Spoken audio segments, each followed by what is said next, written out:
Hey guys, welcome to the video today. In today's video, I'm going to do my best to explain how to play Fireball Island Race to Adventure.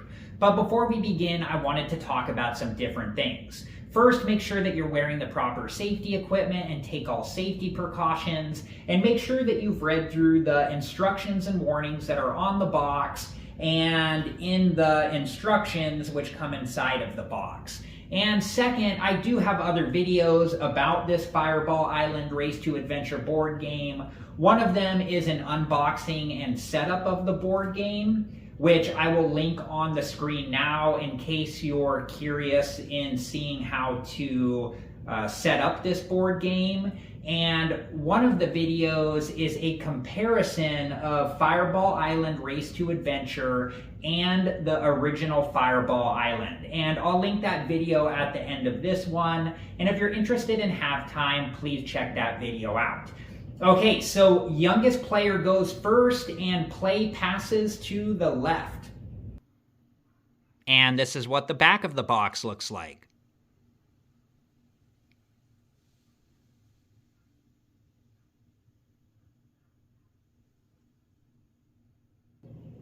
The object of the game is to collect the most points before the game is over. And the game is over after all 3 special treasures have been found, and then one of the players makes it back to the helipad. Okay, so let's talk about what is worth how many points. So regular treasures are worth 1 point. Special treasures are worth 2 points. The Heart of Volcar is worth 6 points. And after all 3 special treasures have been found, if you are the first player to make it back to the helipad, that is worth 4 points, and then the game is over. Players start the game and end the game on the helipad.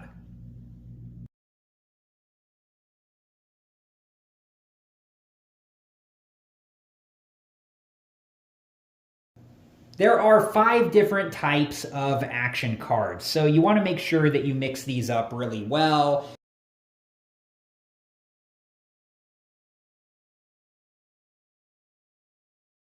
And when it's your turn, you will draw the top action card from the pile, and then move first and complete the action after if there is one.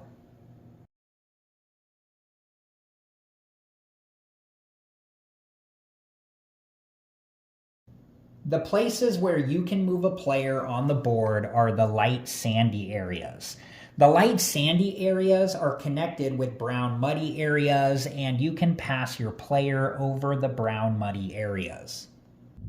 As you move your player throughout the game board, there are spaces with red triangles on them. And if your player starts on a space with red triangles, or you move your player through a space with red triangles during your move, you can collect one of the treasure tokens connected to that space and then place it face up in front of you. If your player moves through multiple spaces with red triangles on them during their move, you can collect multiple treasure tokens and just place the treasure tokens face up in front of you. If while moving your player you arrive at a bridge or a ladder, you must stop on the bridge or ladder unless your action card tells you you don't have to. The Heart of Volcar is collected like any other treasure, so as you pass through the red triangles, or if you were to start on the red triangles, you can collect the Heart of Volcar. And you just want to put the Heart of Volcar with your other treasures. 2 players cannot share the same space, so you just jump over a space that another player is on and ignore it as if it was not there. If you pass over a player that has the Heart of Volcar, you get to steal the Heart of Volcar. The tree roots do not stop a player from moving. This is the Ember Marble action card. Move 6, after moving, launch an Ember Marble. And the correct way to launch an Ember Marble is you're only allowed to use one finger, and you gently push the Ember Marble in the direction that you want. And then once everything is done moving on the game board does need to be reset. And to reset the island, once everything has stopped moving, you need to put the red marbles back in the scar where they go, right here. And you need to put the ember marbles back where they go on the island.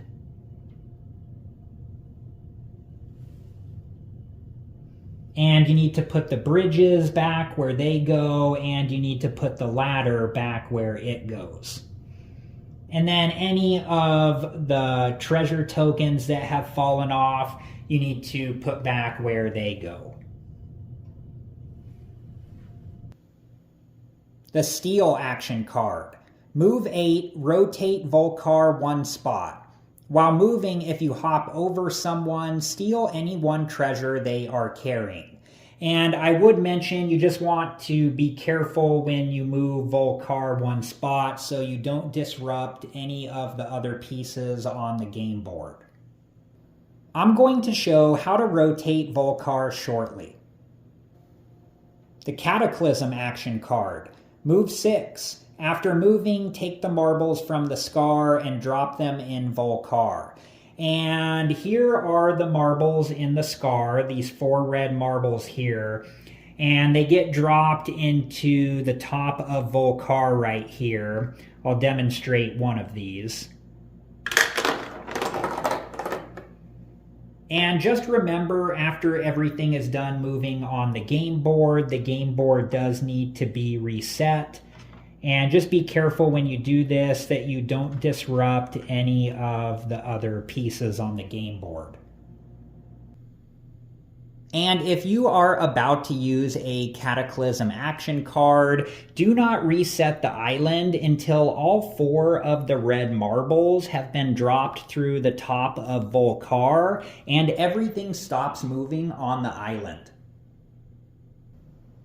And if the ladder gets knocked over after everything has stopped moving on the island, to reset the ladder, it just needs to be set back up. Like so. The Earthquake action card. Rotate all trees and Volcar. Then draw and play the top card of the deck. And you can rotate the trees into any position that you like, and you can rotate Volcar into any position that you like. You just want to be careful when you do this so you don't disrupt the other pieces on the game board. I'm going to demonstrate with this tree here. I'm just gently rotating this like so. And then I'm going to demonstrate how to rotate Volcar. I'm just going to temporarily remove the heart of Volcar, and then I'm just going to gently lift Volcar up and rotate him, and then gently set Volcar back down until he's secured into place. And then I'm going to replace the heart of Volcar. The Run action card, move 12. While moving, you don't stop on the ladder or bridges. Okay, so let's talk about what to do after an Ember Marble action card or Cataclysm action card if your player is moved. And you are the only one that's allowed to stand up your player. And your player is knocked down if any other part than the base of the player is touching the island, or if your player is off the island. If your player is between 2 spaces, you just need to choose one of the spaces. And if your player is in a river, you just need to move your player to the end of the river. And if your player is in lava, you just need to move your player to the end of the lava. And if your player is off the board, you can start your player at any of the caves.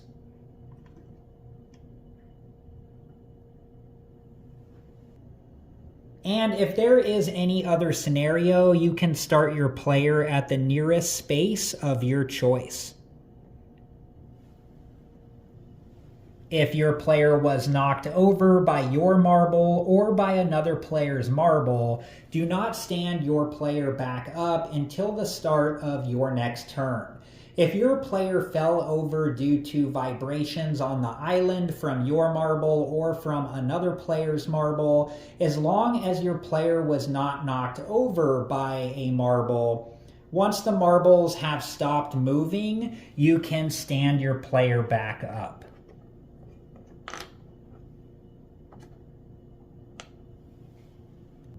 If anything on the game board is accidentally moved, just return it to where it was. There are numbered spaces on the game board, and these numbered spaces are cave openings, and using the cave system is optional, but if you would like to use the cave system while moving your player, when you arrive at a cave opening, I'm just going to set my player here, you need to roll the die.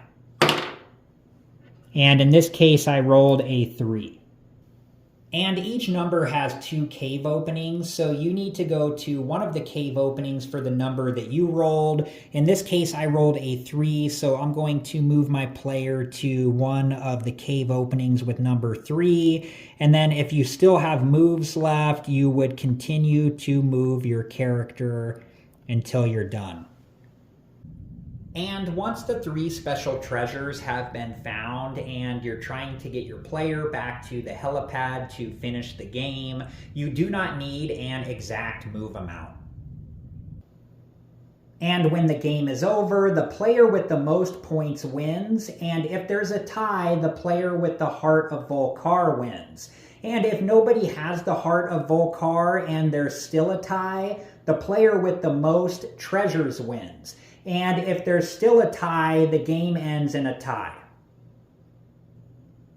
All right, guys, I hope this video was helpful, and thank you so much for watching. And if there was something that I forgot to mention in this video, please refer to the instructions that came with Fireball Island Race to Adventure.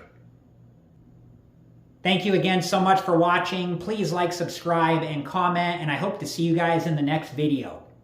Have a good one. Thank you guys for watching. Please like, subscribe, and comment. And if you have the time, check out these other great videos.